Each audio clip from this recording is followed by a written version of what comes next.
We're Robin and Steve. This is Vava'u Part 2.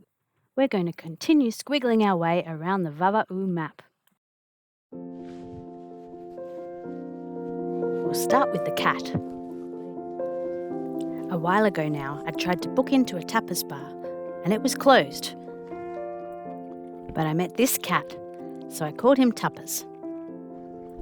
The owners are returning soon, so I'm just here to feed and pat this beautiful cat who is now my friend. I didn't have fish this time, but he didn't seem to mind. Saying goodbye sucked. This blue lagoon is called Blue Lagoon. Above water, the colours are gorgeous, seemingly picture perfect. It looks just like a postcard. Even the plastic is in soft focus. Oh no, that's a dirty lens. Blue Lagoon is quite rolly, but just around the corner is Hunger Lagoon, which is as still as a lake. Now we're back at Vava'u Island, where David and his family sell fruit and vegetables at the prettiest shop imaginable. I love trying new food. This is pele.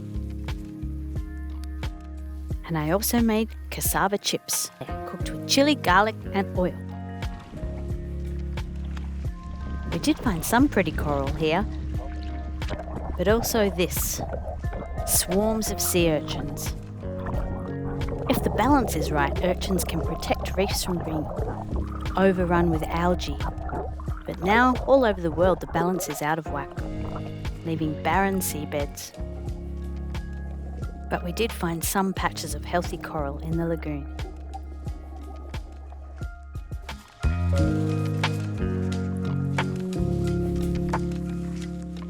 This is the bottom of our boat, which not so long ago was clean. We've got some scraping to do. After David had come to our boat a few times to ask us to charge his phones, Steve got to the root of the problem and came over to fix the connections between the solar panels and the batteries. After that, David and his family could charge their phones and we were given armfuls of vegetables. What a busy mummy dog. At night, from our boat, we could hear David's family singing. By day, we could see them putting paper mulberry branches under rocks, from which they'll make their Tongan skirts. Yet again, we paddled through the breakers, but this time Genki came with us, to the coral gardens. That's pretty! It is pretty, isn't it?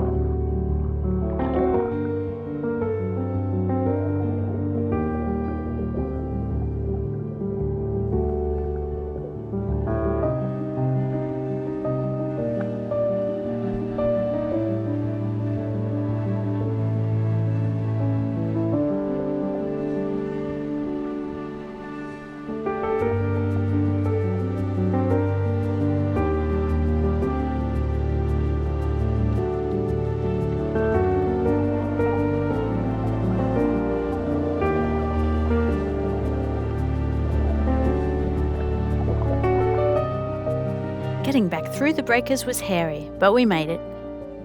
In time to play in the wind and to explore the calm within the lagoon.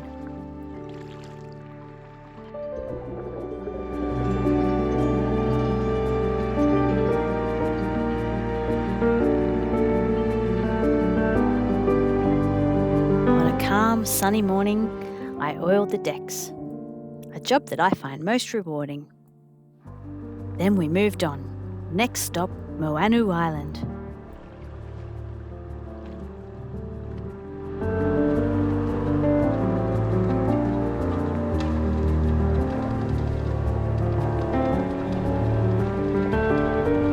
This could be one of the cutest islands around, with a resort that is open for business.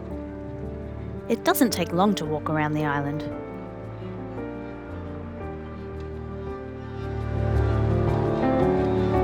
Here, even the eels seem relaxed.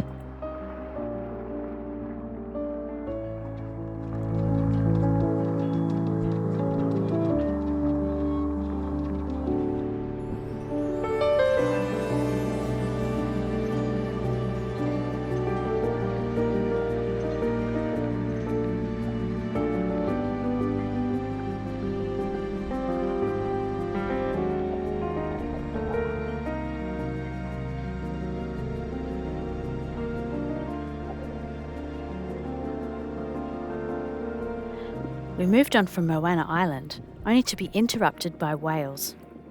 This pod seemed to be a good distance away, which was fine by us, until they changed direction and headed straight towards us. We turned the engine off.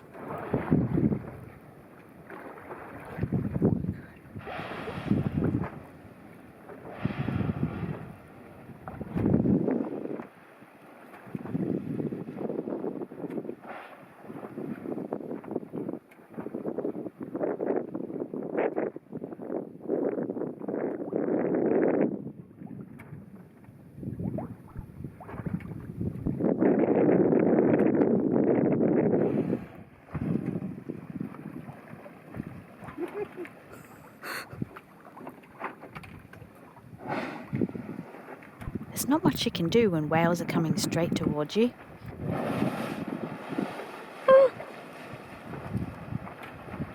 Apart from just being in awe. Oh.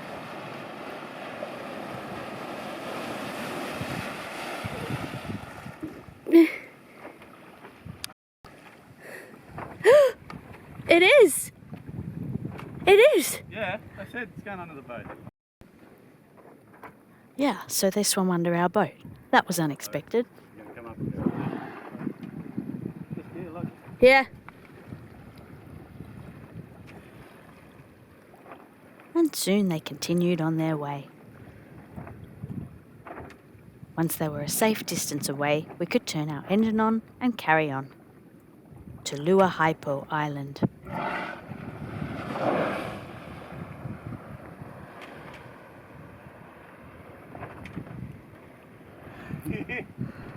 So big. Yes.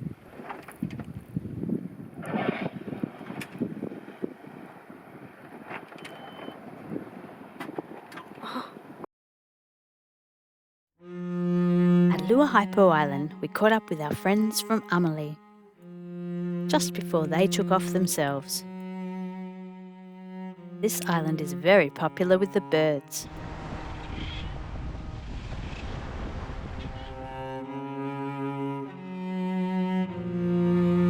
And it got the prize for the least plastic, at least that we could find.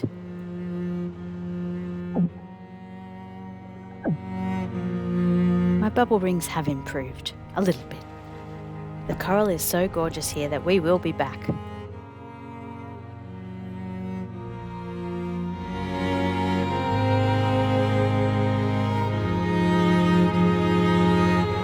We enjoyed some days all to ourselves at Ngau Island, in glassy conditions.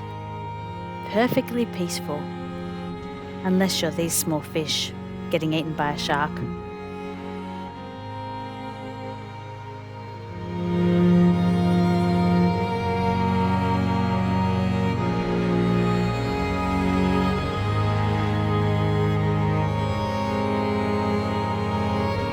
It was low tide with firm sand. Good time to practice handstands.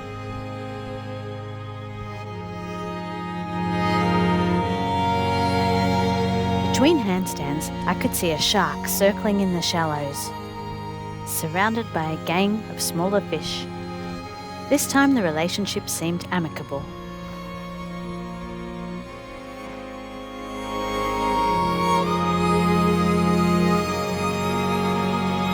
We were joined by our friends from Genki, who'd gained a crew member named Clem.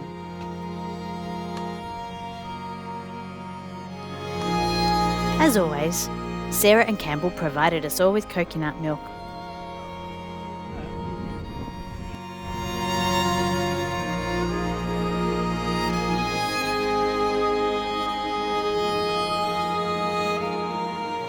We see all kinds of cool creatures in the shallows.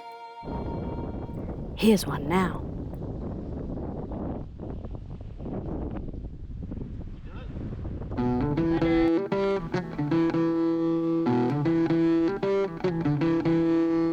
Yay, beach feast! We've become the culinary dream team. Together with Genki. Genki invariably provide fish. Here's Steve at the barber. Nearly finished.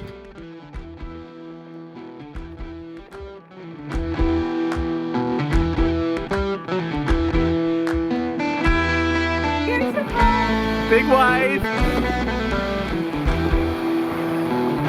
On our way back towards town, we saw spinner dolphins. They didn't hang around long, but it was still cool. Yeah, whoa. Oh, little baby. Oh, we're going everywhere. It must be nice. Oh, maybe they do herd the fish there. And then the kanji on the other side. These are fresh from the Vava'u t-shirt printing shop. Genki tote bags and shirts. So exclusive they're not for sale.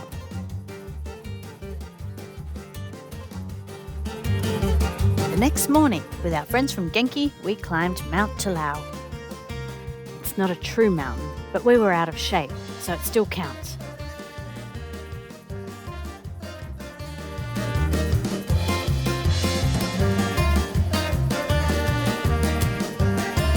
It's a great place to take in the maze of waterways that is Vava'u.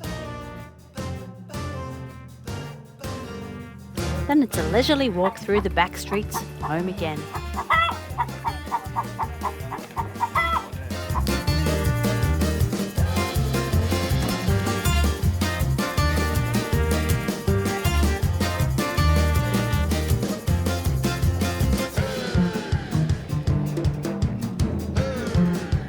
I'm told this pumping action accelerates the foil so that you can get up and out of the water. Well done, Campbell.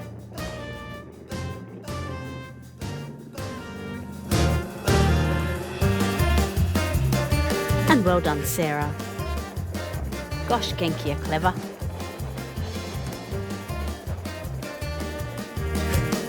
Oh, that's our boat, as seen from Genki.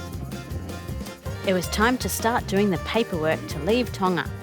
We're heading to Wallis and Fiji, but not before one huge adventure with the Genki crew and the Amelie crew. Sarah, Campbell, Jude and Rich. They all climbed aboard so that we could go cave snorkeling. It's too deep to anchor, so we'd have to take turns driving the boat.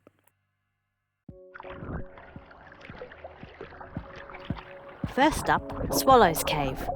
We've been here before. We just had to come back.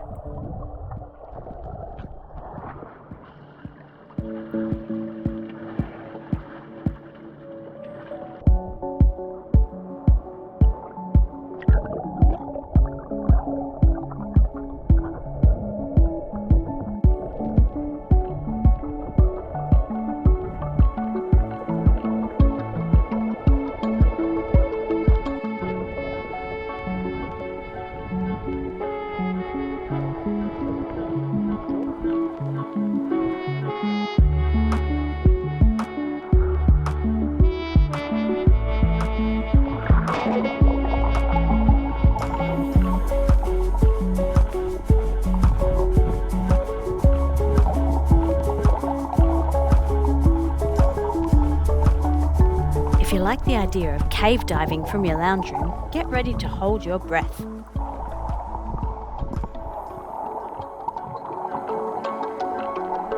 Take a big breath in, relax, and follow Sarah.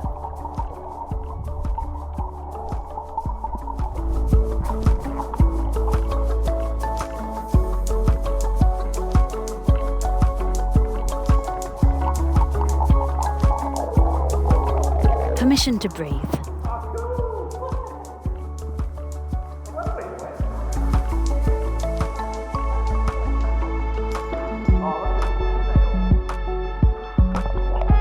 And here I come. Just behind you and Steve.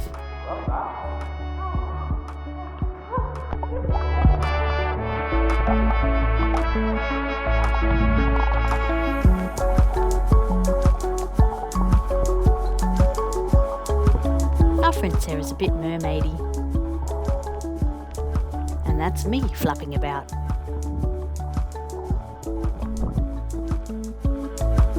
And that's Rikali, waiting for us just outside. It's way too deep to anchor, so it's a swim back. before heading to Mariner's Cave, marked by these stripy rocks. The entrance is underwater. We figured we better have a look before committing. I watched the others disappear into darkness, into an underwater cavern.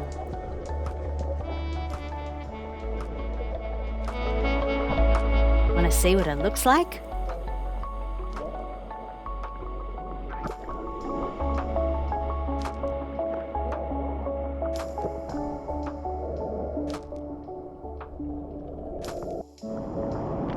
Mist appears and then disappears with the rising and falling of the swell. The high pressure not only brings about mist, gives your ears a bit of a high pressure squeeze. It feels like the cave is breathing. Yes, I love it.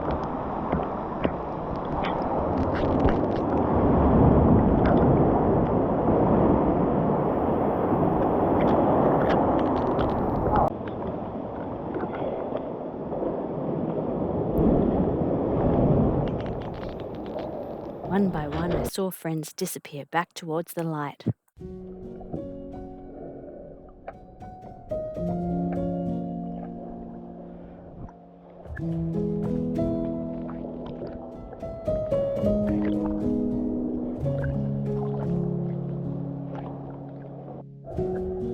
For all the lounge room cave divers out there, get ready to take a deep breath in and follow Sarah.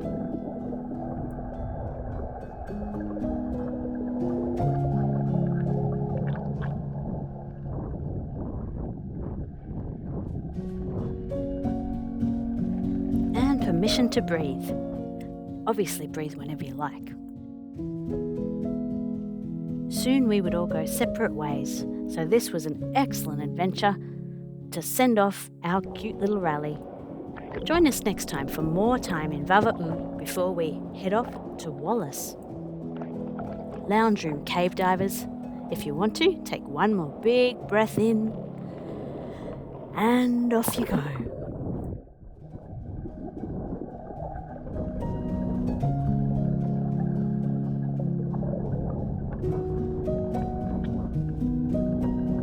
Remember to raise your hand above your head in case your head's close to a rock. And permission to breathe. And as always, breathe when you feel like it. Unless you really are underwater.